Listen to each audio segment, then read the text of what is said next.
Bismillahirrahmanirrahim. Assalamu alaikum dear student. I am Amreen Ibrar. We have started the syllabus of CIE O levels mathematics. Our topic is bearing. Chapter 9 exercise 9B from book D3 7th edition. Exercise 9B question number 10. A helicopter flies 30 km from a point P to another point Q on a bearing of 128 degree. It then flies another 25 km to a point R on a bearing of 295. Find the distance between P and R. Student, consider this is a point P. A helicopter flies 30 km from a point P to another point Q on a bearing of 128 means कि P पर हमारे north pole है और point P से 128 degree का bearing है. Bearing क्या है? 128. Consider this point is 128. 128 bearing पर एक और पॉइंट हमारे पास है Q. This is a point Q और इसकी बेयरिंग क्या है? 128 degree to a point P. और ये कितने डिस्टेंस कवर करता है? 30 kilometre. From point Q it then flies another 25 kilometer to a point R on a bearing of 295. यानी अब पॉइंट Q से बेयरिंग है 295. Consider this is a point Q. This angle is straight line. यहाँ पर अगर हम ये plus का साइन बनाएं तो दिस एंगल इज 270. 270 के बाद 295 की बेयरिंग पे आ रहा है. तो हमने इस पॉइंट पर 270 पर 25 डिग्री का एंगल अगर हम बनाएं, दिस इज 25 डिग्री. Q से इस पॉइंट से लेकर इस पॉइंट तक ये 295 डिग्री की बेयरिंग पर पॉइंट R है और ये कितना डिस्टेंस कवर करता है? 25 kilometre. Find the distance between P and R. यानी हमने क्या फाइंड करना है? ये P और R का डिस्टेंस फाइंड करना है. Find the distance between P and R. अब स्टूडेंट देखें, हमारे पास length of two sides are given. Third side की हमने लेंथ फाइंड करनी है. तो इस थर्ड साइड की लेंथ फाइंड करने के लिए हम कौन सा रूल यूज करेंगे? Cosine rule. अब हमने इस साइड की लेंथ फाइंड करनी है तो हमारे पास इसका ये एंगल भी होना चाहिए. इस एंगल को फाइंड करने के लिए ये एंगल 295 है. अगर हम ये एंगल फाइंड कर लें तो 360 में से 295 और इस एंगल को सब्ट्रैक्ट करें तो हमारे पास ये एंगल आ जाएगा.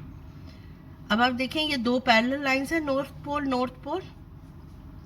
दिस एंगल इज 120, तो this angle is 180 minus 128.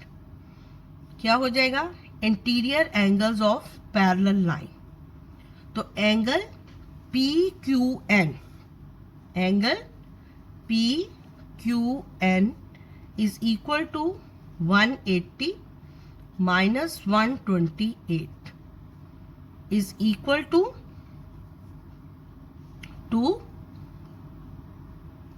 52 degree. तो ये एंगल हमारे पास क्या आ जाएगा? 52. This angle is 52. This angle is 295. तो ये एंगल क्या हो जाएगा? Angle PQR. Angle PQR is equal to 360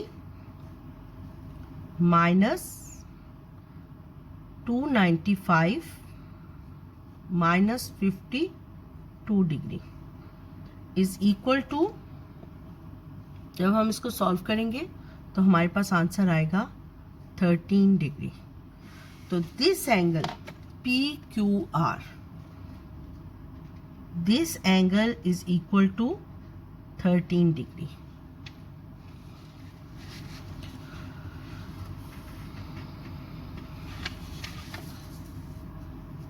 This angle is 13 degree. Now length of two sides are given.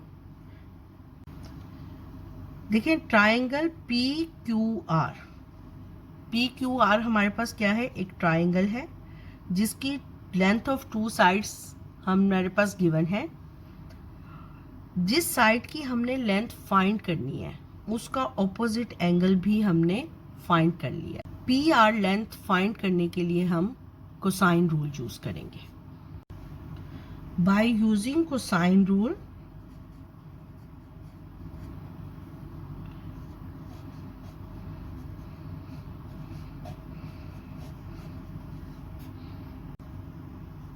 PR whole square is equal to 30 whole square plus 25 whole square minus 2 into 30 into 25 cos 13 degree. अब हम इसको solve कर लेते हैं। अब आप solution देखें इसका। 30 whole square plus 25 whole square minus 2 into 30 into 25 into cos 13 degree is equal to 63449। ये हमारे पास PR होल स्क्वायर की PR स्क्वायर की वैल्यू आ गई। PR square is equal to 63.445 कर ले, 9 है हमारे पास, 449 भी कर सकते हैं। इसी का हम स्क्वायर रूट ले लेते हैं। Square root of answer is equal to 7.965। Square root of 63.445 is equal to 7.965। 7.965, तो 3 सिग्निफिकेंट फिगर तक हमने आंसर देना होता है, तो 7.97 किलोमीटर आंसर। स्टूडेंट्स, अगर आपको मेरा चैनल अच्छा लगा है तो मेरे चैनल को सब्सक्राइब कर दें और नोटिफिकेशन के लिए बेल आइकन को प्रेस कर दें। अगर आपने कोई स्पेशल क्वेश्चन सॉल्व करवाना है तो आप कमेंट सेक्शन में book name, question, exercise, question number, exercise लिखते हैं। मैं इंशाल्लाह ताला लेक्चर बनाकर अपलोड कर दूंगी। अल्लाह हाफिज़।